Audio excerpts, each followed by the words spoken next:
Hello friends, నా ఛానల్ని subscribe చేసి వీడియోని స్కిప్ చేయకుండా చివరి వరకు చూడండి. శివుడు నందిని చంపాడు అని మీకు తెలుసా? నందిని చంపి పార్వతీదేవిని పెళ్లి చేసుకున్నాడని కూడా మీకు తెలుసా? శివుడు పెట్టిన శాపానికి పార్వతీదేవి భూలోకంలో ఒక మత్స్యకారుడి కూతురిలాగా పెరుగుతూ ఉంటుంది.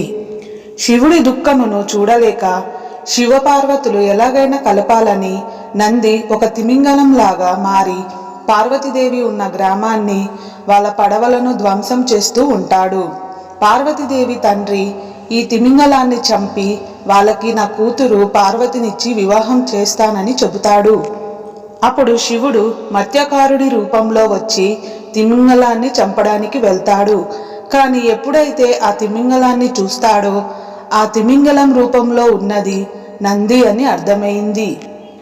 అయ్యో నంది, నేను నిన్ను చంపలేను, ఒకరిని పొంది ఇంకొకరిని దూరం చేసుకోలేను అని అనగా నంది మాత్రం నన్ను చంపండి, లేదంటే నేను ప్రాణత్యాగం చేసుకుంటానని అంటాడు.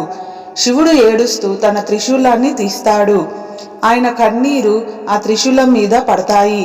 అప్పుడు ఆ త్రిశూలాన్ని తిమింగలం వైపు వదలుగా ఆ తిమింగలం చనిపోతుంది. కానీ ఆ తిమింగలం శరీరం నుండి నంది బయటికి వస్తాడు. ఎలా వస్తాడంటే శివుడు కన్నీరు వలన నంది మళ్ళా బ్రతుకుతాడు.